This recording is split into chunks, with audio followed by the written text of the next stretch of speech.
Friends, do you recognize this sound?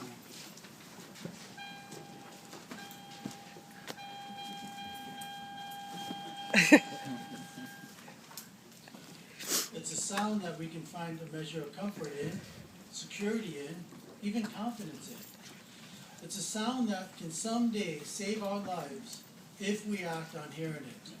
You know where it is? Well, it's the warning sound a car gives when you drive off and your safety belt's not buckled. See, when we use our safety belt, we do find a measure of comfort knowing that we are secure and we can drive with a little more confidence. But most importantly, it's the law, and the law that we must obey.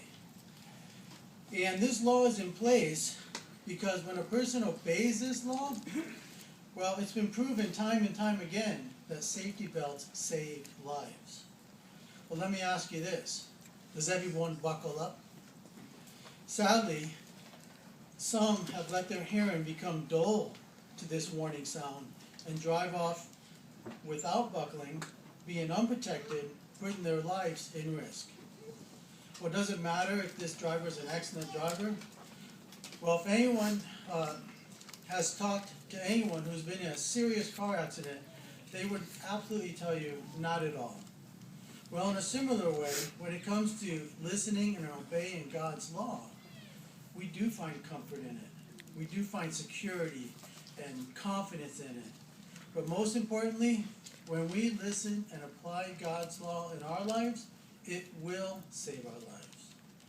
But like that driver who became dull to the sound of this warning sound of seatbelts, if not careful and alert, any one of us can become dull to the sound of Jehovah's voice.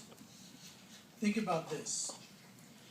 Is there a danger when a dedicated worshiper of Jehovah becomes dull to listening to God's word? See, when we listen and study God's word, our knowledge of Jehovah, his principles, his teachings, his fulfilled promises, well, they build our trust and our faith in God. And really, that strong faith is now built on what? Well, it's built on the knowledge that we learned from Jehovah's promises. But this faith, with this faith and trust, it would then move us to want to live our lives according to what we learned in the Bible. In fact, remember what Paul said at Romans 10:17 concerning how faith would influence one's life? He said that faith follows the things heard. What was Paul saying? Well, that by feeding on God's word, just as Jesus did, we build up our faith, our confidence in Jehovah. And that faith moves us to then want to please him by living in accord to what he says.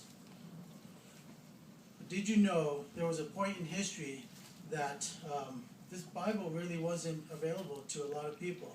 In fact, if one didn't have this Bible, it was probably written in a language like Latin where you couldn't understand it, or they would have to read it in secrecy because, one can be punished or even killed for having this in their possession. What is that?